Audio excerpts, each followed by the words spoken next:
Ilalaban kahit kanino, oo, simple lang ako at malabo mong magdipuhan. Kaya okay nang kahit sa FB mo lang mapusuan. Kasi di na mapigilan ng sariling mapaibig sa iyo. Ano ba to? Gusto ka laging na...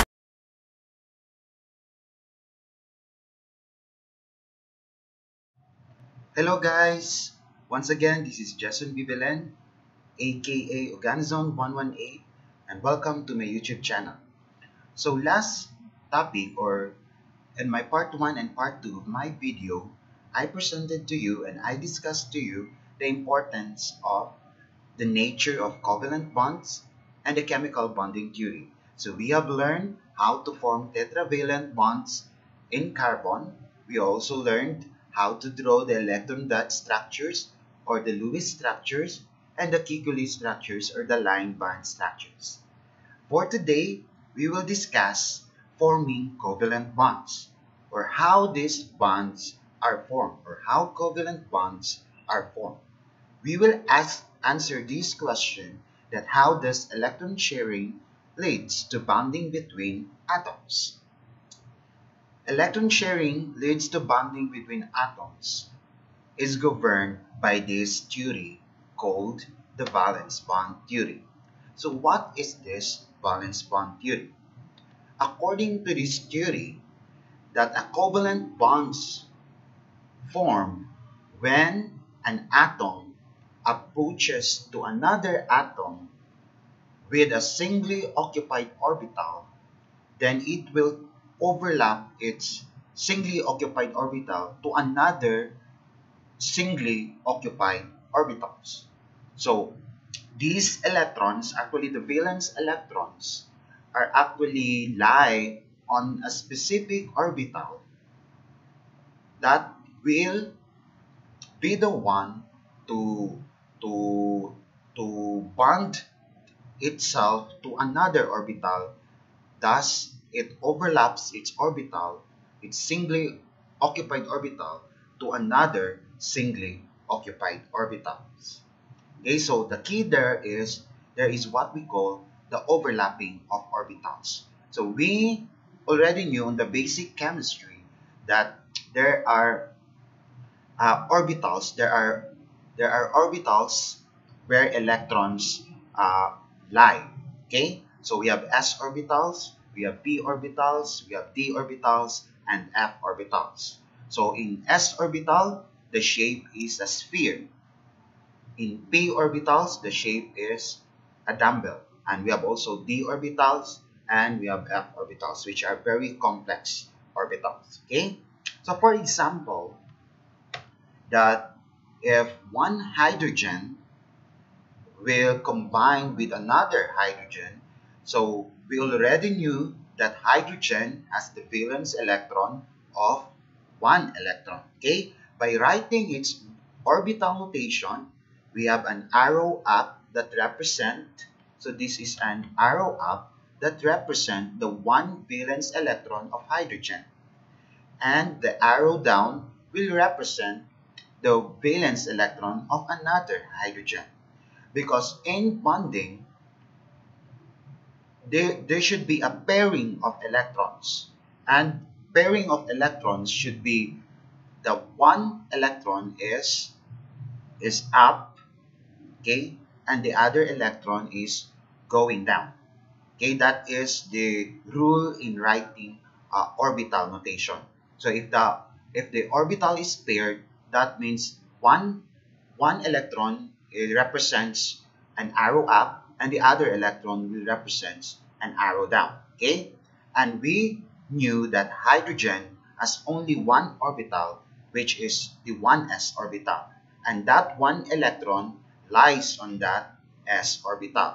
And we also knew that s orbital is spherical in shape, so that's why it's circle or spherical. Okay, so when hydrogen combined with another hydrogen, so you will create a hydrogen molecule, which is H2. That means there are 2 hydrogens. So in this case, this part here, that is what we call now the overlapping of orbitals. That means the orbital of this hydrogen and the another hydrogen will tend to close each other, okay? And the singly occupied orbital of this atom and the singly occupied of the another atom will now overlap, okay, to form a covalent bonds. And their electrons are now paired. Okay, that means there is an arrow up and there is also an arrow down. So that means they are paired already. Okay, so do you get it? Okay. So the bonding of hydrogen is, or H2, is very stable compared to the starting material. Why? It's because when this bonding occurs, it actually loses 436 kilojoules per mole of energy, or that is what we call its bond strength. Okay, so going back to the discussion about forming the H2 molecule. Okay, so when these two hydrogens combine each other, it loses 436 kilojoules per mole. And then I already told you that when a band forms, there is what we call an exothermic reaction. That means it releases energy, and therefore the resulting product would have a lower energy compared to the starting material. Okay, so that means that H2 will now have a stable bonds and a stable structure than it goes to its starting material, where there are two hydrogens only. Okay, the H alone and the other one H alone. Okay, so it's a very stable compared to its starting material, and its bond strength is 436 kilojoules per mole. That means that if you want to break that so this one, so if you want to break the bond between this bond here between two hydrogens, then you need to input this amount of energy to break this bond of two hydrogens. Okay, so that is what we call the bond strength. So it's the strength of the bond between these two atoms. Okay, so you need to input this energy in order to break its bond. Okay, because they are already stabilized by covalent bonding. So the question now is, how close are the two nuclei to each other? Okay, it's also important because there is what we call a maximum length or bond length, or what we call bond length, for each of the bonds or covalent bonds in the structure. Okay, because atoms will arrange itself in such a way that there is no repulsion, and that's why it leads to its stability.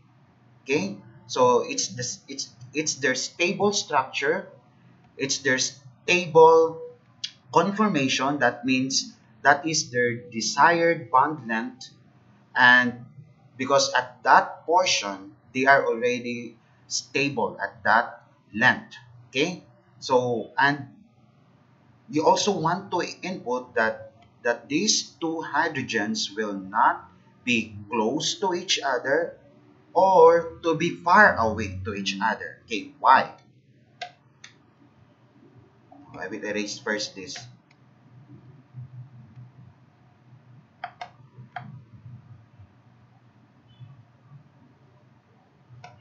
Okay, why?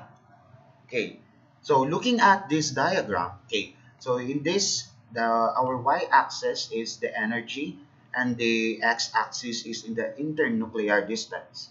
Okay, so this is the graph representing the bond length of H2 molecule. Okay, so we have a negative energy, and you have a zero energy and a positive energy. So if we if the two hydrogens are too close to each other, what happens is that there is an amount of energy that is actually supplied. Okay, so what is our definition for a stable bonds is that there is a release in energy. So that means it should be negative. It's not positive. Okay? So if H and H will be too close to each other, there is an input of the amount of energy. Why? It's because in that case, if they are so close to each other, remember that that it that it's not just electron that is present in the hydrogen, but also on its nuclei, because they are now closer to each other. So the nucleus of this hydrogen and the other hydrogen will also be close to each other. And remember that the nucleus has protons and neutrons. But for hydrogen, there is actually one proton. And we also knew that proton is positively charged. So that means that if both of these are too close, then the nucleus of the one hydrogen is also close to another hydrogen, and both are positive, then there is a tendency that these two hydrogens will repel each other, and therefore there is no covalent bonds that will happen eventually. Okay? So it will go back to its original starting material where H alone and the other one H alone.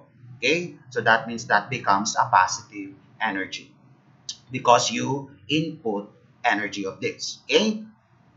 While if it is near zero energy, we would expect that those two hydrogens are actually far away to each other because there is no interaction between both hydrogens. That means there is no energy involved. Okay? While if the desired length is attained, or this is actually its maximum stability of length, then both of these hydrogen will have a bond length for 74 picometer or pm, which is actually 436 or negative 436 kilojoules per mole, as what I have said earlier. So this is now the desired bond length for H2 molecule. This is very important because other than H2, those compounds that forms covalent bonds have also their own desired bond length and desired bond strength. Okay, now let's move to another topic. Okay, so we have learned that hydrogen will form bonds with another hydrogen to form an H2 molecule according to the valence bond theory in forming covalent bonds. What do you mean by valence bond theory? It is a theory that states the overlapping of orbitals in covalent bonding. That means a singly occupied orbital will overlaps to a singly occupied of another orbital, which is our example is a 1s orbital for a hydrogen and the other 1s orbital for another hydrogen will overlap to form a covalent bonds. Okay? So the bonding of that H2 molecule is a very straightforward because we have only one s orbital involved. However, which is what we are interested of is the bonding of carbon, because basically we will be dealing with a lot of organic molecules that involves the bonding of a tetravalent carbons. So for example, the basic hydrocarbon, which is methane. So how about that kind of covalent bonds? So how do we explain the formation of the covalent bonding between the carbon and hydrogen in methane molecule? So Linus Pauling states that there is what we call hybridization on the orbitals. So when we say hybridization, there is what we call the mixing of orbitals. So how did Lonnes-Pauling came up to that explanation? Okay, so you already knew that carbon is actually 4 valence electron. Okay, and how do we write its electronic configuration? That is 1s2, okay, 2 2s2 and 2p2. Okay, 2p2, because there are actually a total of 6 electrons for carbon. So the valence electron is the outermost electron in the outermost orbital. So the orbital would be the outermost orbital is in the second energy level. I mean, the second energy level, which is the 2s2 and the 2p2. Okay, so this is the outermost energy level. Okay, and the orbital is involved is the s and the p. And how many electrons are in the s? We have 2 electrons, and also in the p there are also 2 electrons, and the total of 4 valence electron. Okay, so the valence electron lies on the outermost energy level, which is the second energy level, and the orbital involved is the s and the p, and therefore your s has 2 electrons and your p has 2 electrons, and a total of 4 electrons as the valence electron of carbon. Okay, so this is basic, right? We already knew how to write electronic configuration. How about orbital notation? So we only get the orbital notation for the valence electron. Okay, so for 2s, so the orbital notation is governed by the Watt rule, Hund's rule, and the Pauli's exclusion principle. Okay, so we have 2 electrons. So as what I have said, that if the electrons are paired in the orbital notation, so one electron should be arrow up and the other electron should be arrow down. And also we learned on the basic chemistry that s orbital has only 1 orbital, and the maximum electrons in the s orbital will only contain 2 electrons, and these electrons are actually paired.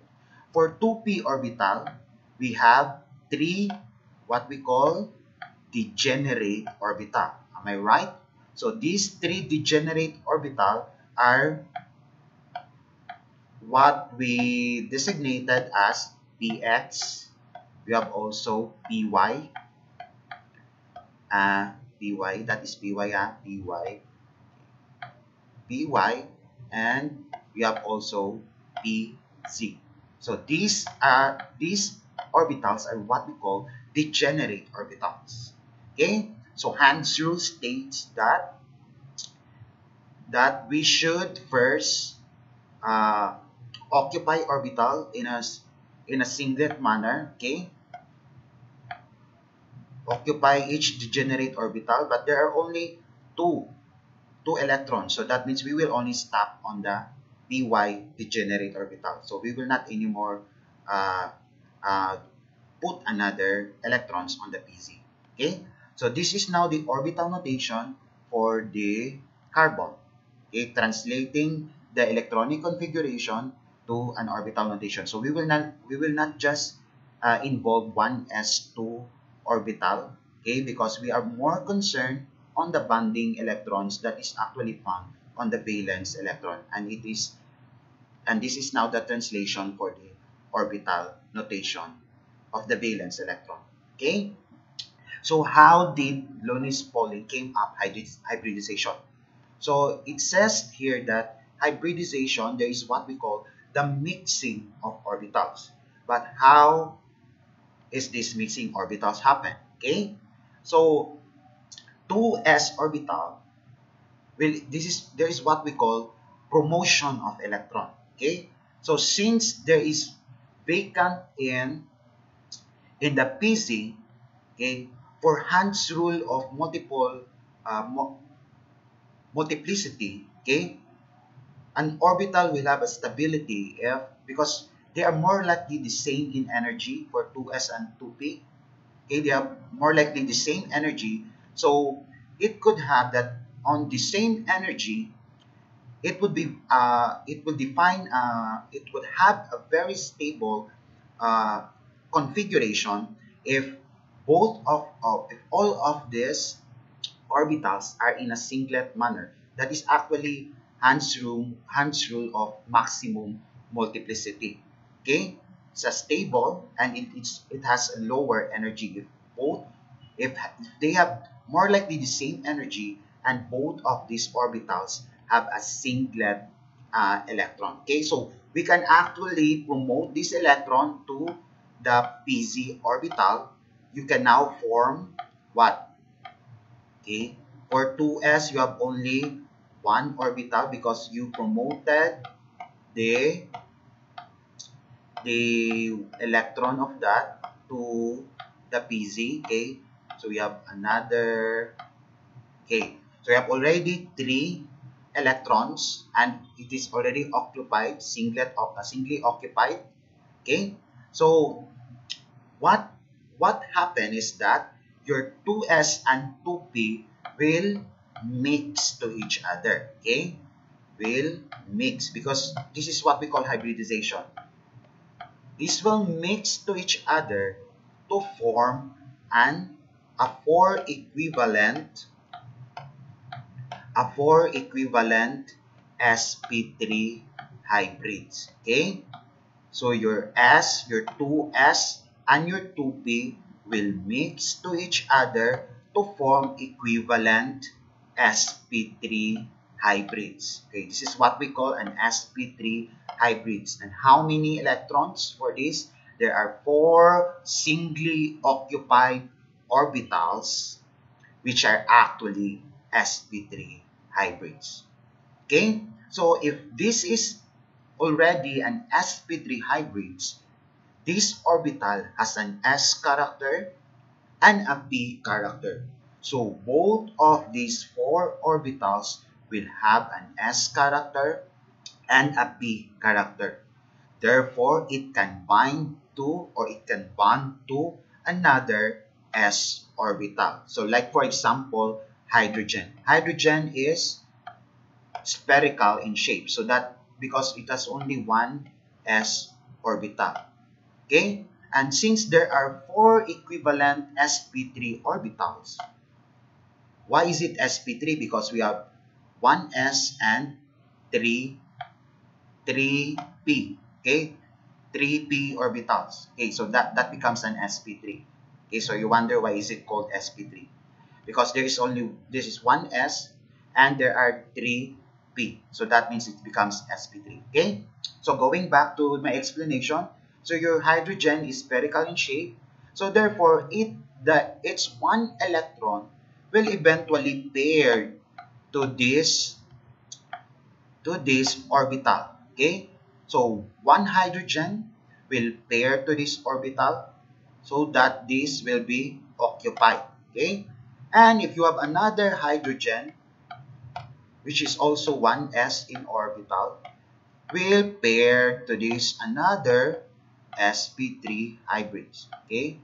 And so forth and so on. So what would we now, how many hydrogens would now be in total? So there are actually 4 hydrogens that will occupy to this sp3 hybrid. So that means you can now form a methane molecule. Okay, so that's it. So sp3 hybrids. Okay, I have here a representation for the sp3 hybrids. Okay, so 2s.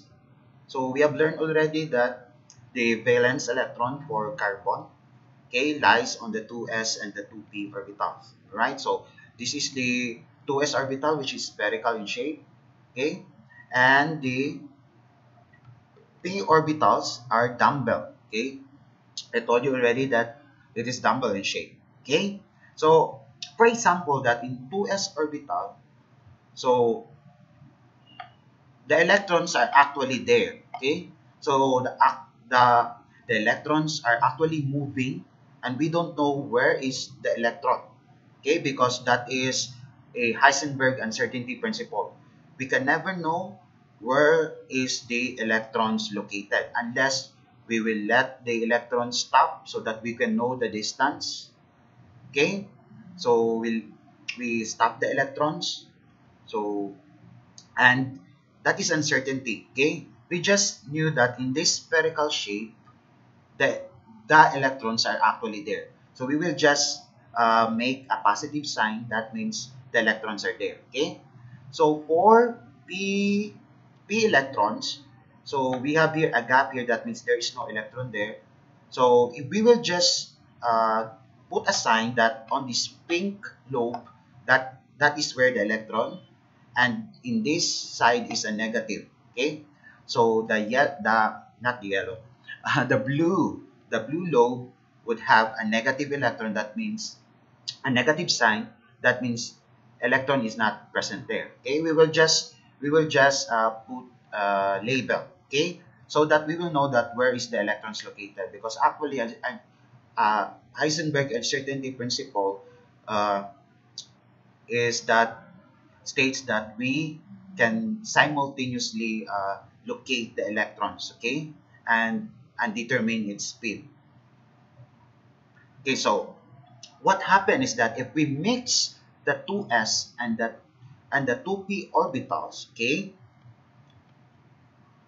so mixing, so that means the s will add up to the the positive lobe of the p orbital. Okay, so this is the positive lobe of the p orbital. So in this case, since it will add up to this lobe, it would now become bigger in size. So what happened is that this side here would now have a bigger lobe. Okay, while if this will add up to the negative side, okay, this lobe will become smaller. So in this case, an SP3 orbital will become unsymmetrical to the nucleus. It's because the other lobe of the SP3 orbital is actually bigger in size. Okay, so if we will hybridize this and mix all of these orbital, then we will have a 4 equivalent sp3 orbitals, and they are actually in a tetrahedral position. Okay, according to Van Hoff, that is a tetravalent carbon position. Okay, a 3D-dimensional structure for a tetravalent carbon, which lies in the tetrahedron. Okay, so that's it. So each of the sp3 hybrid orbitals of a carbon overlaps with the 1s orbital of hydrogen. So I already discussed that each of these sp3 will overlap to the 1s orbital of hydrogen. And there are actually 4 identical CH bonds that are formed, and a methane results. Okay, so the band strength for this, so we have already learned that when a band or a covalent band form, there is a suitable band strength and a band length. Okay, so the band strength is 439 kilojoules per mole. That is 105 kilocal per mole. So always remember that 1 kilojoules is 0.239 kilocalories. Okay, so if you are going to convert kilojoules to kilocal, it's okay. And the band length for this tetrahedral methane is 109 picometer. So this is already the maximum band length that will lead to its maximum stability.